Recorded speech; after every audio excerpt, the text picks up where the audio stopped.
Hey everyone, this is Corey with Stafford's EDC, and today we're taking a look at the Tuya knives Skelton. So this here is a knife designed by Jim Skelton, longtime YouTube knife reviewer.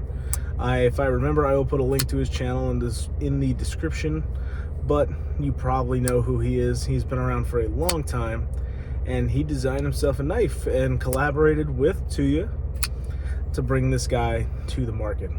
So on this particular model, you're looking at S90V with this marbled carbon fiber as the handle material here, the overlays. It is a bolster lock, also, frame lock, whatever you want to refer to it as. It's technically a bolster lock, I guess, but excuse me, I've been coughing all day for no reason. Some nice touches on here, like the logo on the pivot. It's going to be backwards there and probably out of focus, but it says SB. Skelton Blade Works. Overall, some nice design touches. I like the pocket clip. It's got some nice curvature to it here.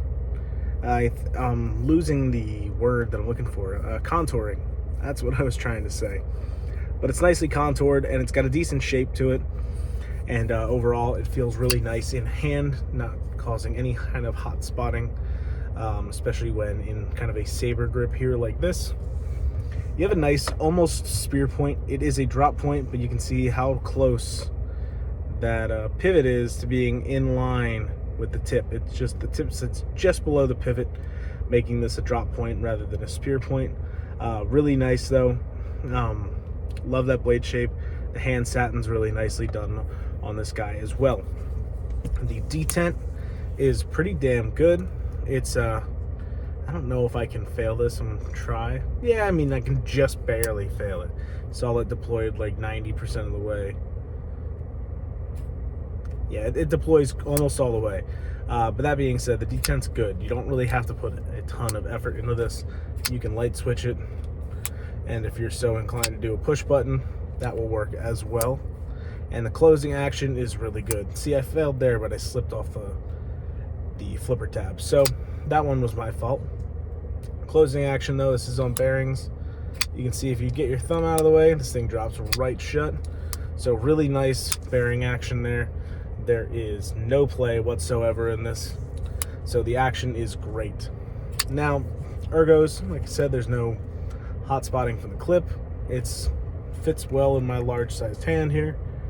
And there's even a little room. If you were so inclined to choke up a little bit, you could. Just keep in mind it's not a finger choil and you're gonna catch the bottom of that edge there.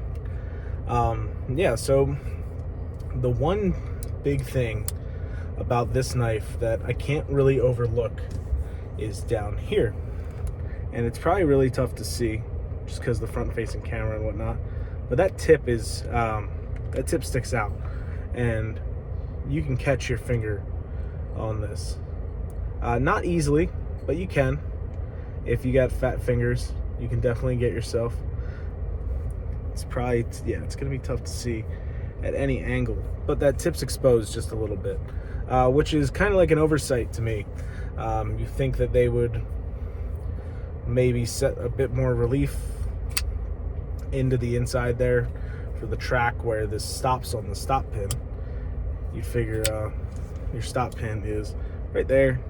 You think they would cut the track in there a little deeper and set that detent ball up a little bit, and that would alleviate that issue. This could just be a single example of it. I haven't looked into these to see if it's a common issue, but it certainly is something to note. That being said, that's really the only major flaw with this knife. Otherwise, it's got pretty thick blade stock, at probably 1/8 of an inch at its thickest point, which you can see down here at the jimping. This does have a flat grind that goes maybe 75% of the way, maybe a little more, 80% of the way up the blade. It's tough to see with the hand satin, but it ends right here. And it's just because it is a flat grind, it's still kind of thick behind the edge. It's definitely slicey, but it's not as slicey as like a full flat, and it's definitely not a thin flat grind, so it's not super slicey, but it does the job just fine. It certainly cuts with no problems. Just keep in mind it's not going to cut the same way that like a nice hollow grind would, or a more standard thinner flat grind. But overall, I mean, this is well done. You can tell that Jim has obviously lots of experience handling knives. This is comfortable left-handed, right-handed. Flipper only is an odd choice to me.